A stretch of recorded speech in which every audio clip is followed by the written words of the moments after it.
Melissa, assim você me mata. Ai, se eu te pego. I was thinking about Neymar and how this summer is its last dance to win that World Cup, and I just started singing this song. How is everyone doing? Welcome to Gasperini's press conference reaction. It ended 5 minutes ago. Very long press conference. Hermoso next to him. I must say, Hermoso likes speaking. I think Hermoso spoke more than Gasperini. And then all the translation, it was a very long one. But we're here to react to it. I think a lot of interesting insights coming from it. Very big words on Ferguson, which in my opinion opened the doors for Joshua ZIRKZEE in January. And then a few words on Celtic, a few words on the players that will leave for AFCON in a bit, and if they are going to miss the Como game on Monday. And then Dybala. And then he also gave us a few hints when it comes to tomorrow's lineup. So I've got a lot to go through today. If you haven't already, do make sure to hit that like button. Let me know if you've got any questions, pop them in the live chat, of course. Inter did lose yesterday. I predicted them to win. I think that penalty was very soft. I ain't gonna lie. That it's a penalty because he drags him down, but it's a very, very, very soft penalty.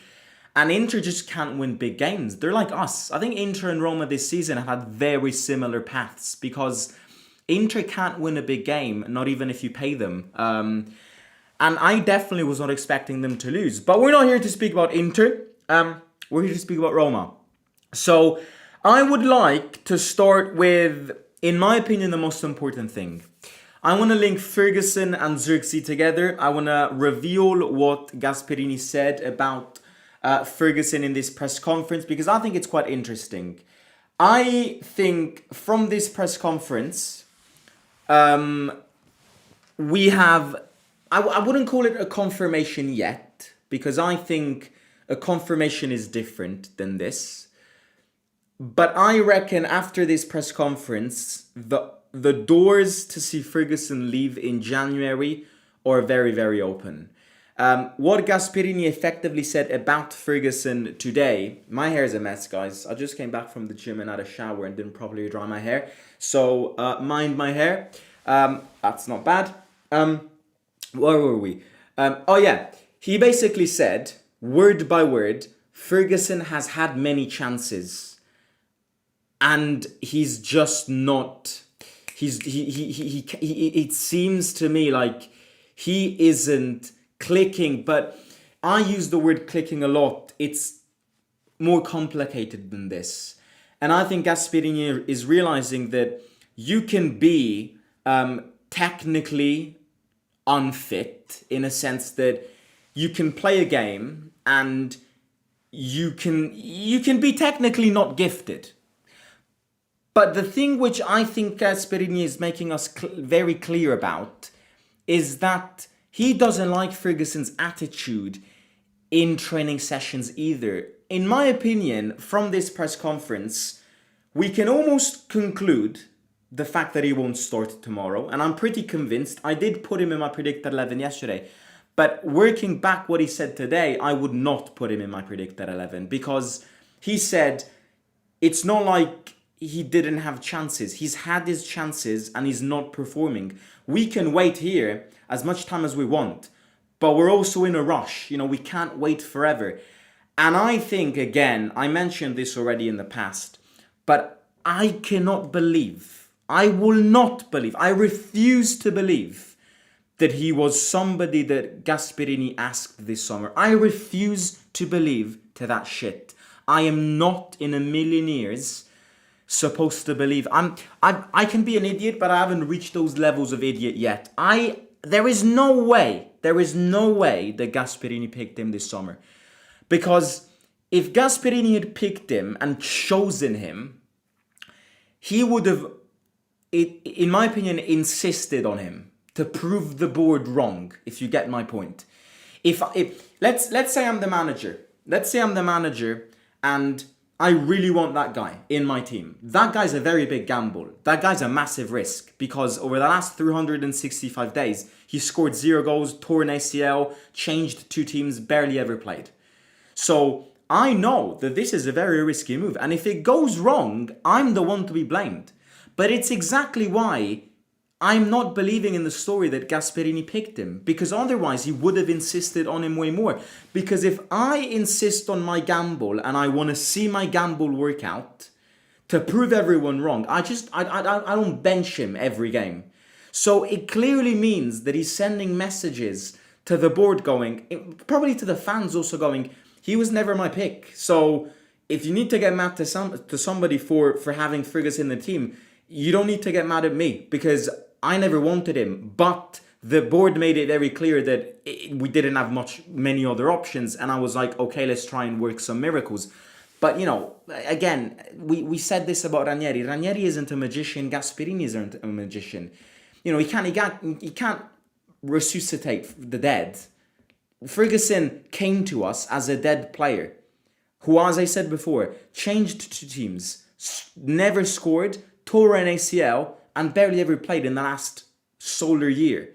So it was our fault that we wanted to insist on him. But now we're seeing what the consequences are. A striker who can't score with his hands, a striker who the manager doesn't trust, and at the end of the day, I reckon he's going to get, if Brighton accepts so, he's going to get sent back in January. And this opens the door for ZIRKZEE, which Sky Sports today have said that Man United have opened for a transfer of ZIRKZEE in January. I think, however, the thing with ZIRKZEE is that I don't think the complicated part is convincing United to at least minimum loan him out, because he's not a crucial player for that team. My only issue with ZIRKZEE is, and the most complicated part for me, is convincing them to have him immediately, because they, similar to us, have got crucial players that will leave for AFCON. And those are Mbeumo for Cameroon and what's that guy's name who played for Atalanta as well? The winger. Amad Diallo, who plays for Ivory Coast. So I reckon it's more likely for them to open up when they come back from AFCON, which potentially will be too late for us. So a lot of, in my opinion, a lot of geometrics to study still, because our strikers aren't scoring. We need to get strikers or attackers in general this winter. Who are we going to get? Where are we going to move? How are we going to move? And the tempistics of everything. So that's what he said about Ferguson. About Dybala, he said that Dybala's back, officially back, and that why he didn't start against Cagliari was because of a fever that got him in the previous days. But Dybala is back, and he also confirmed 2 players that will start tomorrow. Celik will start tomorrow. What happened? And Pizzilli. Pizzilli will start tomorrow, confirmed by Gasperini in today's press conference. He wants to give Pizzilli some minutes, and he has identified tomorrow's game as the perfect game. I reckon Mancini rests tomorrow, as I said yesterday. Yeah, I reckon he does. Also, speaking about AFCON, because he did mention something about AFCON today as well. Technically, both El Enaoui and Ndika got called up for Morocco and Ivory Coast respectively. Technically, this is their last game before they leave. But Roma is working to extend a few days and have them there for Monday's game against Como, and then they can leave. I was reading something over the last couple of days that said that with Ndika, there shouldn't be problems. If there are problems, it's more on El Enaoui. I was reading somewhere that Ivory Coast accepted to kind of keep Ndika for the Como game, and then he joins the national team, which I think is massively important, because Como, I mean, we'll speak about Como this weekend, but Como is not only a massive game in terms of results, but it's a very complicated game against a team that, without your main centre back, in my opinion, you can genuinely struggle in. So there is a big difference in having Ndika and not having Ndika. for that game. And hopefully Ivory Coast do accept that little extension for a few days. But yeah, 2 games remaining for them. And then they're going to miss... how long is it? A month, right? Not more than a month, hopefully. So they're going to miss... If they accept them to start after Como, then they're going to miss Juve, Genoa, Atalanta, Lecce, and probably Sassuolo. And they would probably be back for... we've got 2 consecutive games against Torino, Coppa Italia and League, consecutively. So I think they'll be back for one of the 2 Torino games, whether it's the first Coppa Italia one at home or the second League one away. Because our calendar is Juve, Genoa, Atalanta, Como, Juve, Genoa, Atalanta, Lecce. Then the first round ends. That's half point. And then we restart Sassuolo, then Torino Coppa Italia and Torino away. So yeah, I think we said everything. Oh yeah, then he spoke about Celtic. Again, I think Gasperini is a very big fan of offensive teams, and these Northern European teams are very offensive. Let's not hide behind this. We're moving in a football which is more and more offensive. Italy is kind of the last man standing when it comes to defensive football, which is why it's the league with the fewest goals. But everyone else is moving on to a way more offensive, intense footballing system. And, away in Scotland against Celtic at Celtic Park is never an easy game. So they've just changed manager as well. So Gasperini does expect, as always, a tough game. But that's something that he says for every game. And it shouldn't be important. I mean, it shouldn't be underestimated. Roma fan from Edinburgh, work at the airport and loved seeing the Roma fans this morning arrive in their numbers. Mate, I would have loved to go. I cannot express how pissed I am, because it was always one of those away games that ever since I was a kid, I was like, one day Roma will play Celtic and we will be there. But there was literally one game week where this game against Celtic didn't have to happen in, and that was this game week in the Europa League, because I did an exam today and I have another exam on Friday. Today I sat an exam, guys.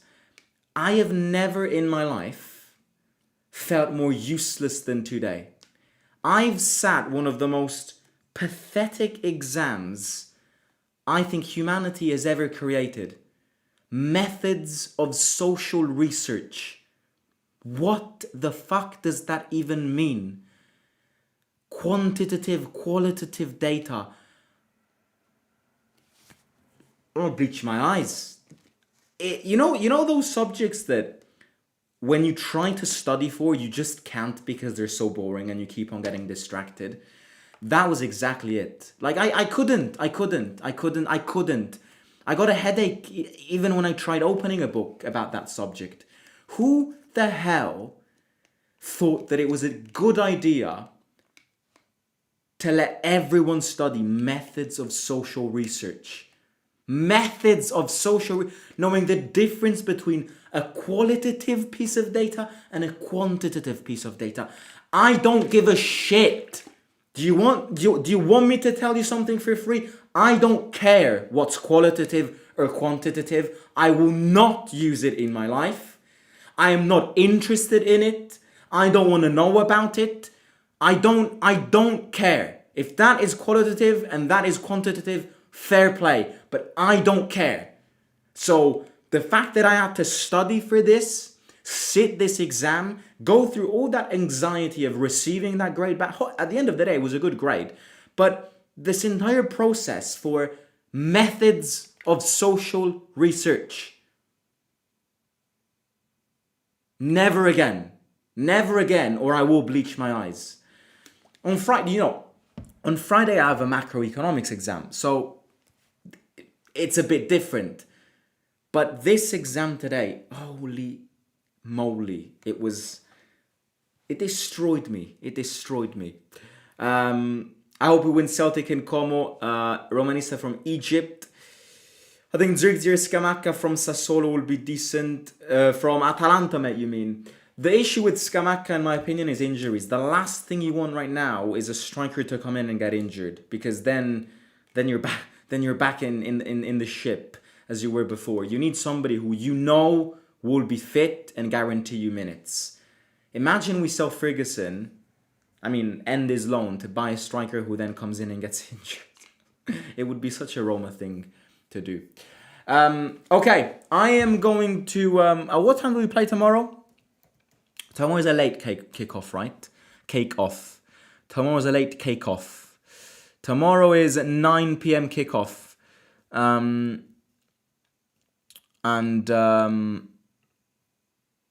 you want to know? I'm interested to see if the Europa League would end today. Do you know who we would face in the playoffs? I'm interested. Not that it matters anything, because we still have 3 game weeks left. But if it stopped today, we would be facing one between